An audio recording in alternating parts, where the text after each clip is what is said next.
Diane in Denmark here.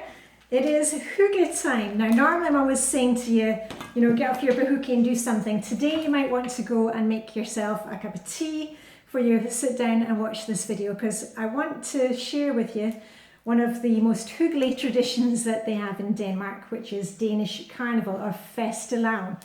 And it's a huge thing in Denmark, especially for the kids, but the grown-ups can join in too.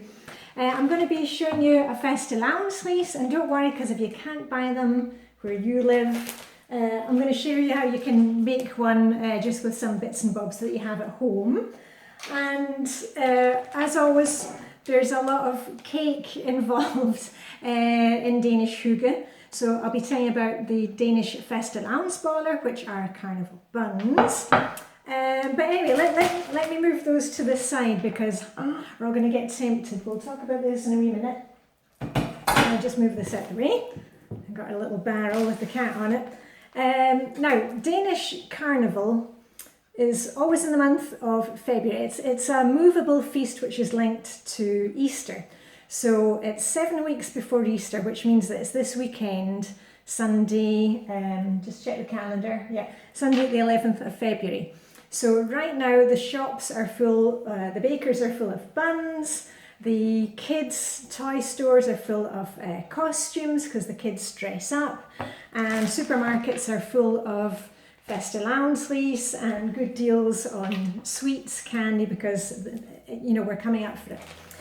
And if I can describe it to you, it's like one of the biggest things for kids in Denmark during the year. It's a bit like the Danish equivalent of Halloween, except of course it's in the month of February.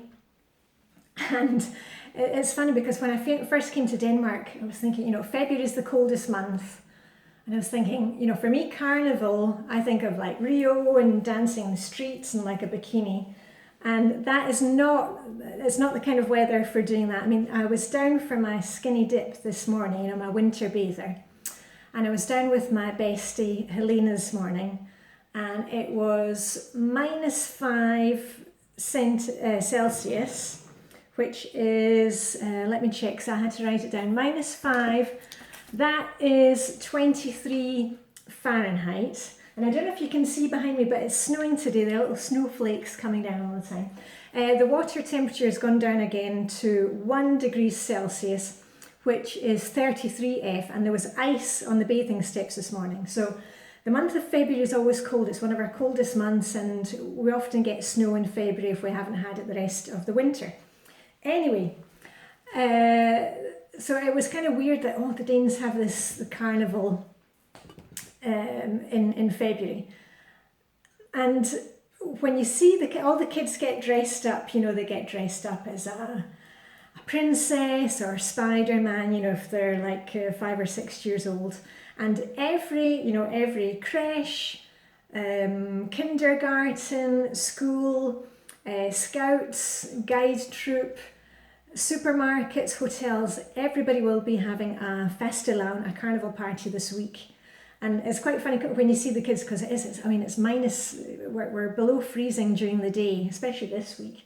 So you will see the kids, maybe they've got their princess dress on, and underneath they've got their ski suit and their snow boots. I've got pictures of my daughter from years ago, and it's a really nice thing because they are outside for these parties. And I'll just tell you a wee bit about the parties before I go into the Fastelavn fleece and how to make one. In Denmark, when they have a Fastelavns party, one of the things that goes on at school or the local supermarket will arrange one in the car park at the weekend. They have the equivalent of a piñata. And what it is, it's normally a barrel. Now this is just one that's made of cardboard. So they're usually made of wood. And the kids whack the barrel with a rounder's bat, a cricket bat, something like that. And the kids queue up and they all take a whack at this barrel. Now, in Danish it's called slå-katten-i-tun. And you can see here it's decorated. Normally the kids decorate it with pictures of cats.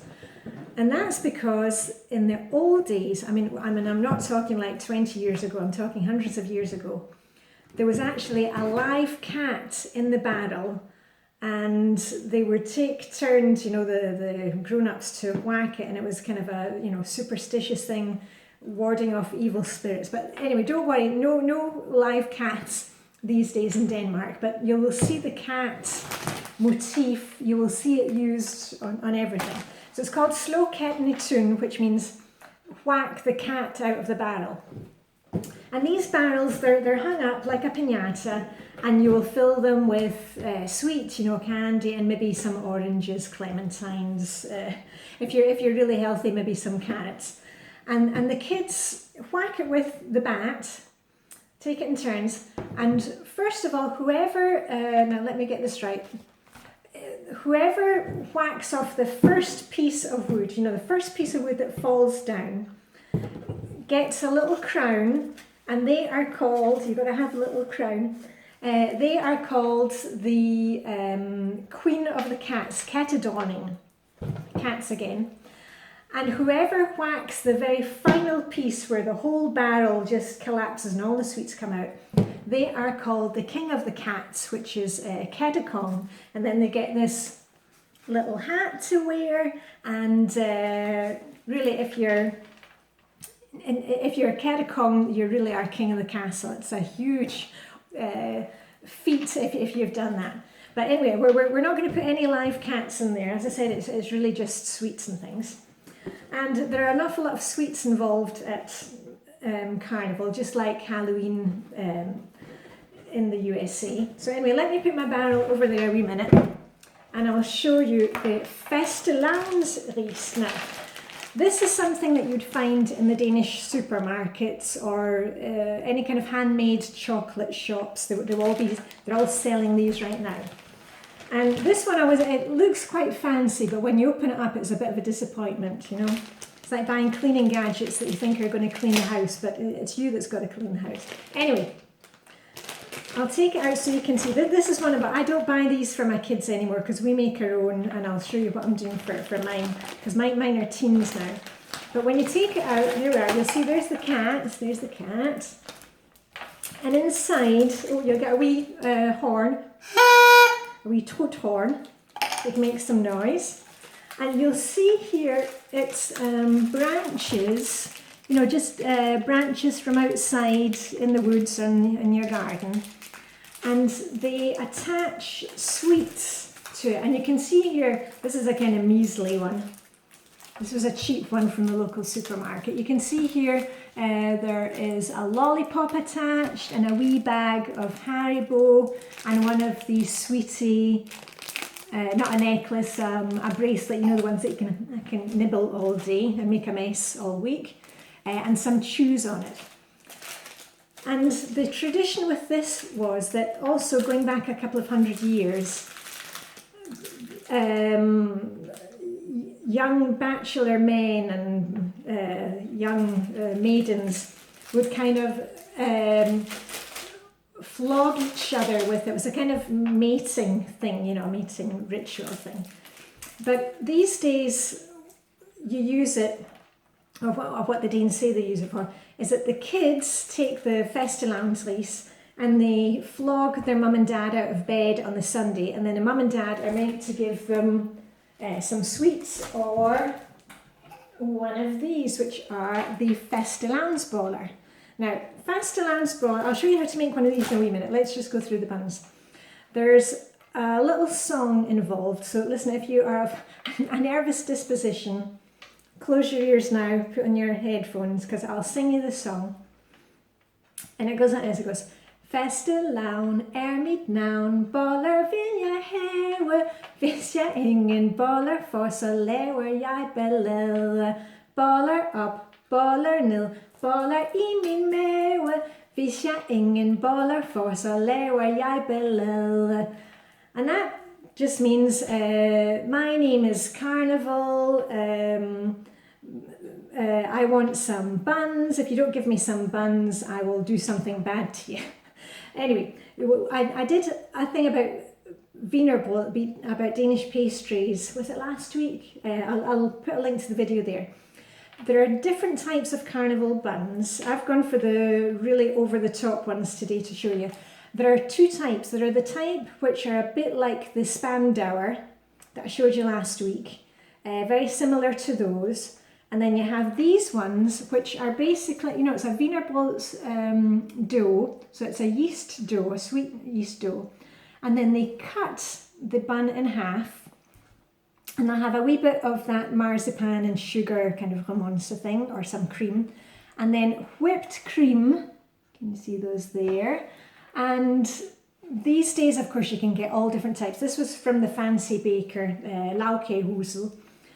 And I bought a selection here. You were getting 4 for a certain price, so I went for the deal. You'll need to remortgage your house to buy one of these, and it'll take you about 3 days to eat one. They are really, really heavy. Normally we just split one, between 2 people.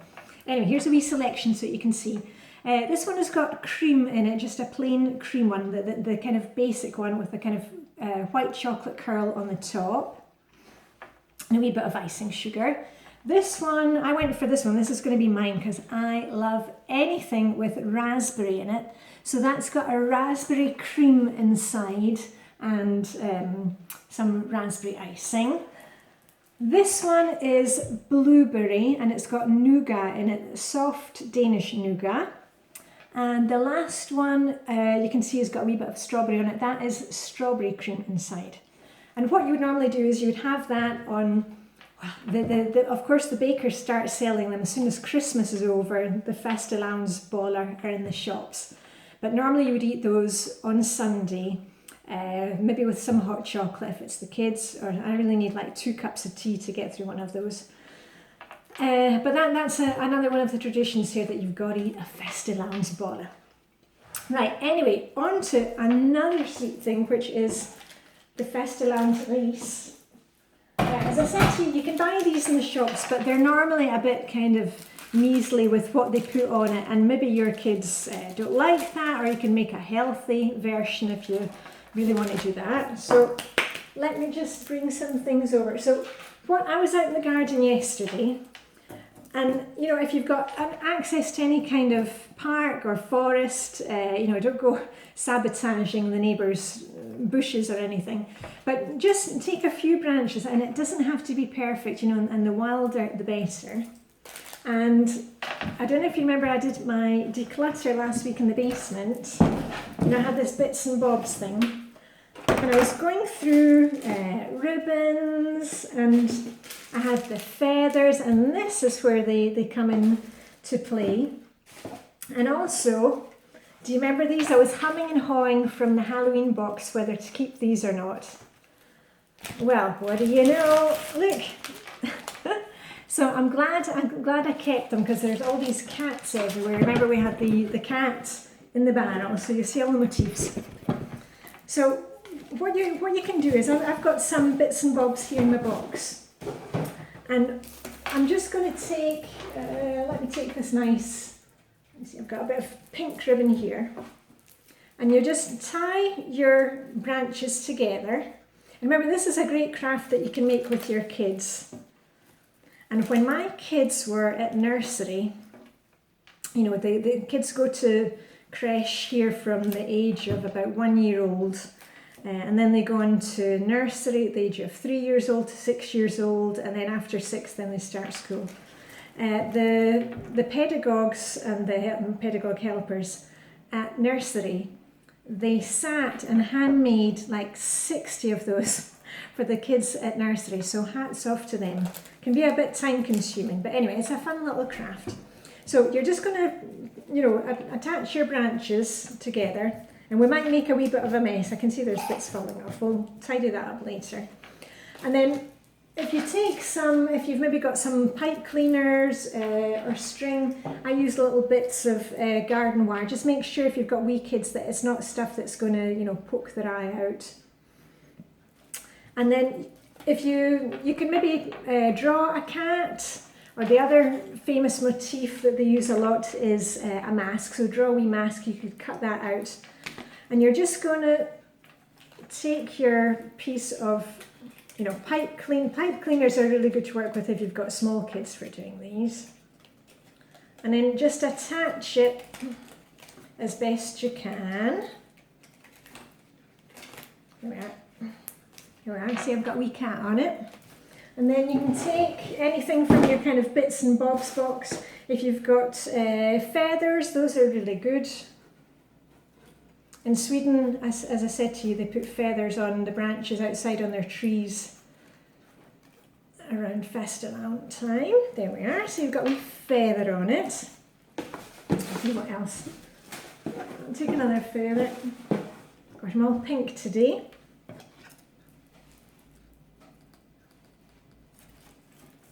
And what you can do is once you've finished this, you can just put it in a vase or hang it up somewhere.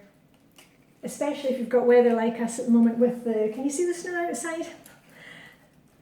Where, you know, there's kind of, you know, the trees are bare, so you want a wee bit of colour.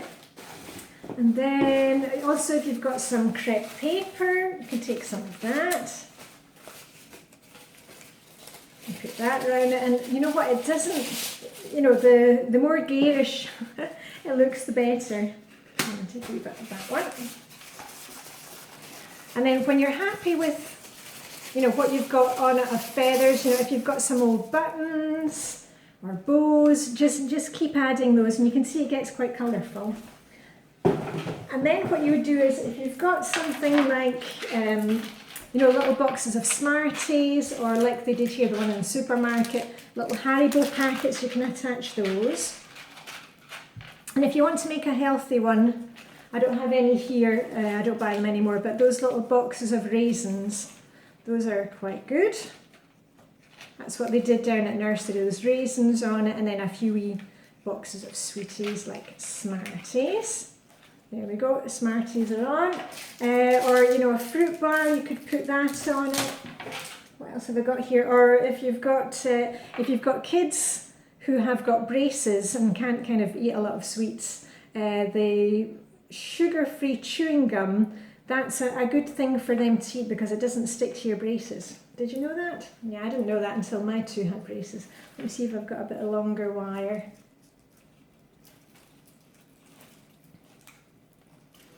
So you can see you've got your little Fastelavn lease, and as I said, you could put it in a vase or you can hang it up somewhere in the entryway, and then on Sunday the kids get to eat what is on it.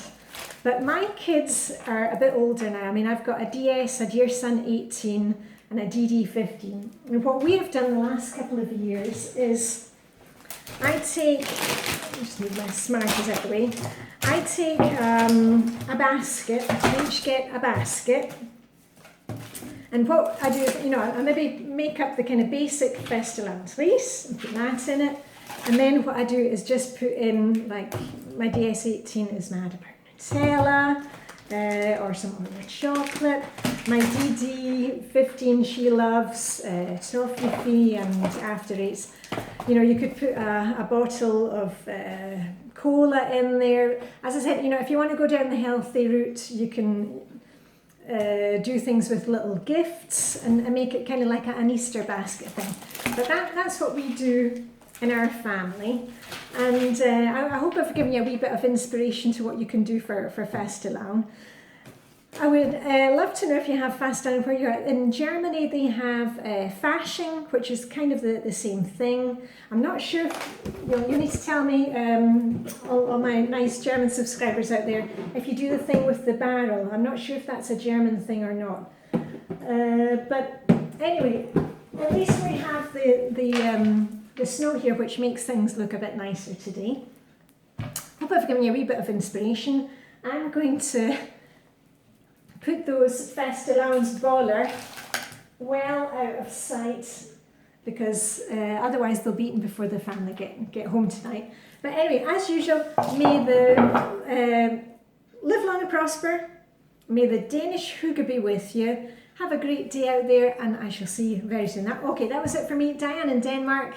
And please let me know if you've got any carnival traditions where you are. But don't worry, we will not be dancing about in bikinis out there. Okay, bye for now.